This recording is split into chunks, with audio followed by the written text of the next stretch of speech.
When Leica started nearly 10 years ago, the first project that we took on to develop into a film was Coraline.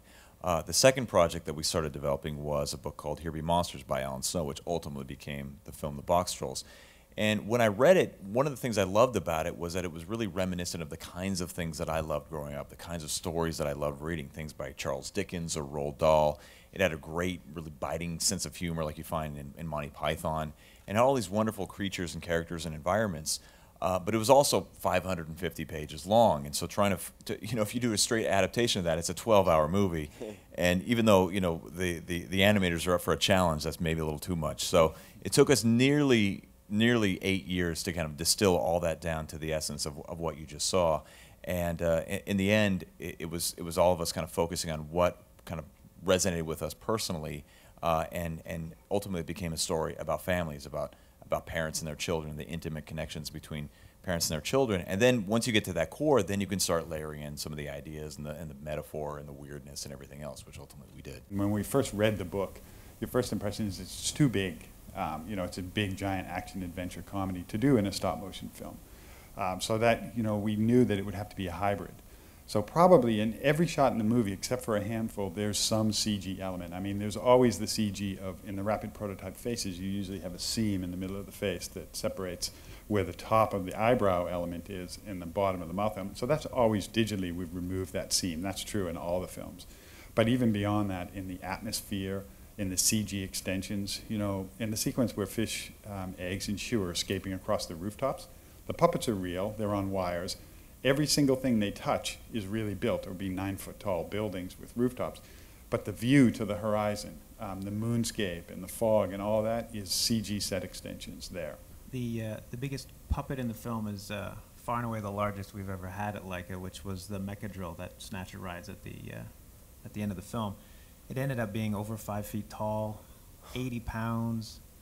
It's the biggest puppet, yeah. Rigged puppet there's ever been built. Every animator that worked on it was a little nervous working on it because all the rigs had to make sure it was going to stay in place. I mean, it had its own sense of precariousness just working with it.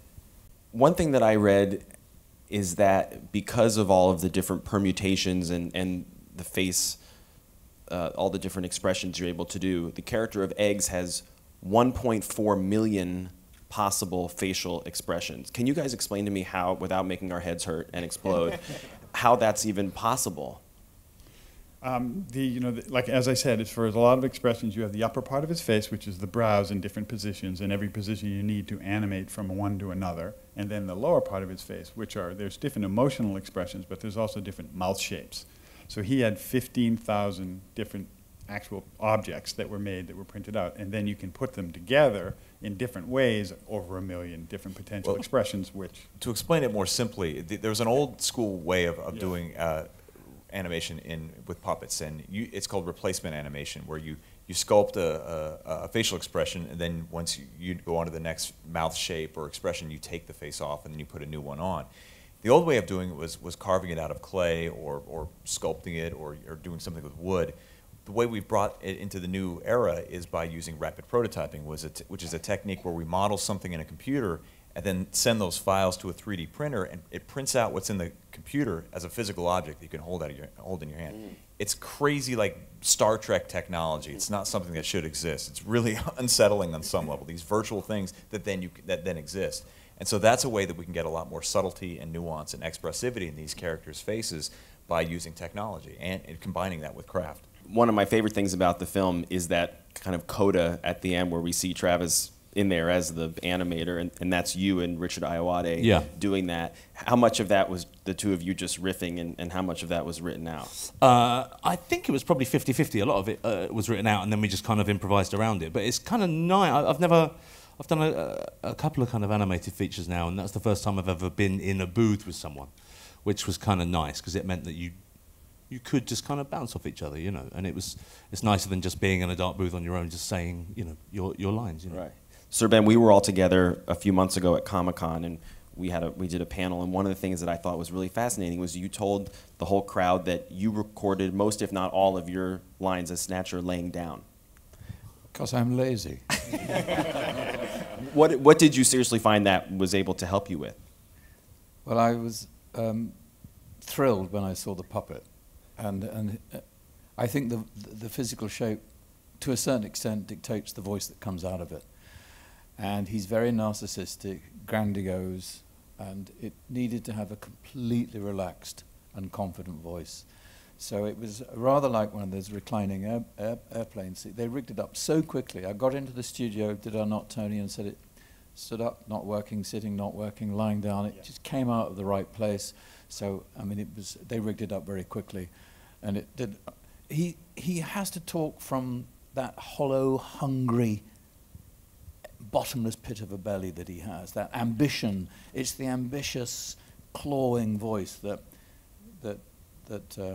I tried to find. And reclining, it just came out that way. It was wonderful, the way it came out that way. I think that's the wonderful thing about working with these chaps is that they allow you to have layers to your performance. And whenever I asked to play a villain, I try and find the wound that he's trying to cover and love that wound. And then see how he or she, in my case, I of course play both sexes in this film, how they cover that wound. One of my favorite sequences is near the beginning, where we kind of really get a glimpse into the Boxtrolls world after they come up to the street and they get the clock and the little teddy bear that plays the music, and as they're all going to bed. And I love that sequence. I just found it so hypnotic.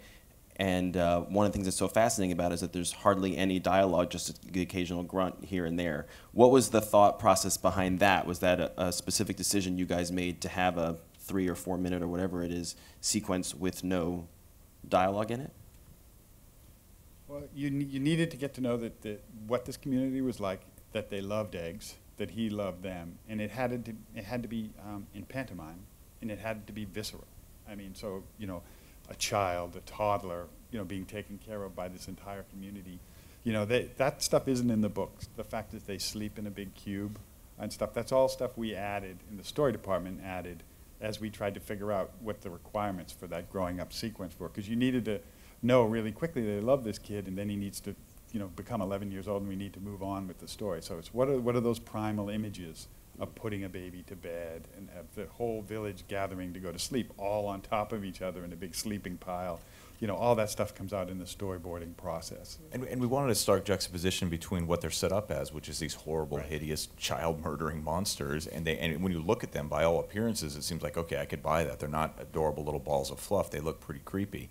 But then when you actually see them, they don't earn our admiration and our love because they're beautiful to look at. It's because they're sweet, gentle souls who care about this kid, and it's a very loving community that's committed to each other, and that's why, you know, this is a community that we want to get behind and support over the course of making the film. It's not because they're beautiful; it's because they're just incredibly sweet creatures. I think also if you'd had a lot of dialogue in those scenes, you would have pushed the audience away, whereas that lack of dialogue makes it's very intriguing, and the audience sort of lean into them. Whereas if they explain themselves away, there's nothing for us to engage with. So I thought that lack of dialogue was a wonderful way of pulling people in. It's magical. I love it. And Nick, for people like me who are fans of your movies with Simon Pegg, I was really excited when I learned that the two of you were both doing voices in this film, but this is the rare case where you're not together all the time. Did it feel like you didn't have your, you know, favorite little blanket with you, that you didn't actually get to work with Simon? No. No, it didn't. Yeah, look, I mean, he's my best mate, and we've been friends for 22 years, and it's always nice. But I didn't even know that Simon was in the film until about 3 months ago. You know, we just kind of didn't talk about it to one another. And then we were having dinner one night, and he said, "Oh, I'm doing this thing called Boxtrolls." I went, "Oh, I'm doing that too." And that was it. And that was, we were in.